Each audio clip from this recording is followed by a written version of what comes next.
The voice in my house knew my name. I live alone in a small house at the edge of a quiet town. It's the kind of place where nothing ever really happens. My neighbors are old, the streets are empty at night, and the loudest thing you usually hear after midnight is the wind moving through the trees. For the past 3 years, my routine has been the same. I work late, come home around 11 p.m., eat something quick, watch a bit of YouTube, and go to sleep. Nothing unusual. But about 2 weeks ago, something happened that completely destroyed that routine. It started with a voice.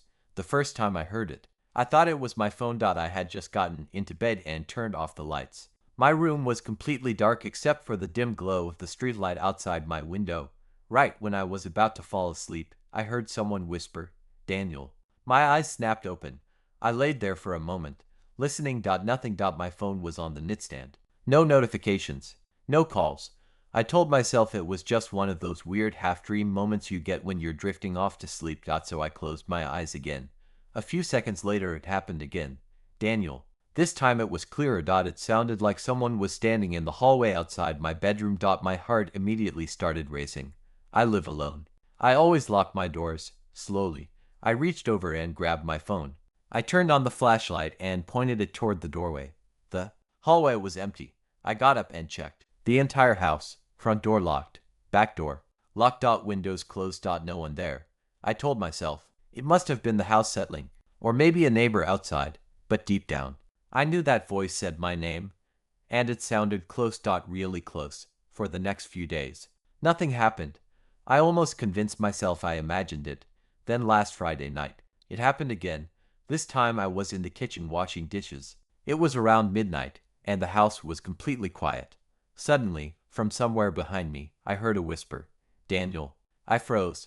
The voice was right behind me. I turned around immediately. The kitchen was empty, but the hallway light was on. I knew for a fact I had turned it off earlier. At this point, I was starting to feel genuinely scared. I grabbed a baseball bat I keep near the back door and walked slowly through the house. Again. Living room, empty. Bathroom, empty. Guest room, empty. Nothing. But when I got back to the kitchen sink, something made my stomach drop. My phone was on the counter, and the screen was on. It was recording audio.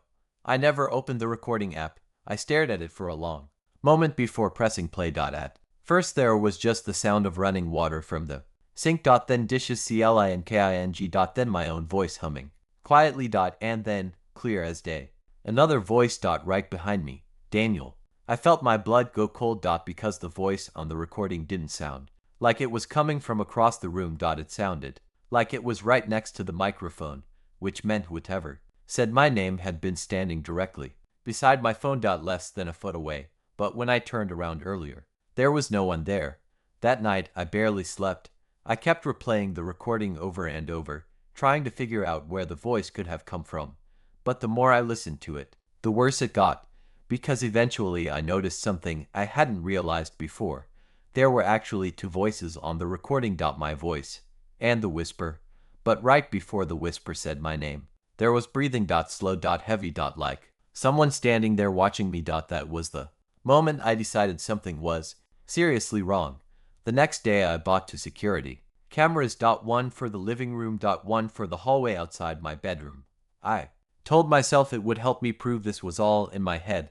That night I went to bed with the cameras recording. For the first few hours, everything was normal. I woke up around 3 a.m. to use the bathroom, checked the hallway. Nothing. Went back to sleep. The next morning I checked the footage. At first everything looked normal. Empty house, lights off. Quiet. Then I reached the part around 2:17 a.m. and my stomach dropped. The hallway camera showed my bedroom door slowly opening, but I never opened it. A few seconds later, I walked out, or at least something that looked like me. The camera footage showed a man with my exact face. My exact clothes, even the same messy hair I had when I sleep. But something about the way he moved was wrong. His movements were slow. Unnatural. Almost like he was learning how to walk. He stepped into the hallway. Then he turned his head directly toward the camera and smiled. Not a normal smile. Too wide. Way too wide. Then he walked down the hallway, straight toward the living room. The footage from the second camera picked him up a few seconds later. He walked into the living room and just stood there for almost 5 minutes, completely. Still dot just staring into the darkness dot then. Finally, he leaned closer to the camera and whispered something dot the audio picked it up clearly. Daniel, wake up.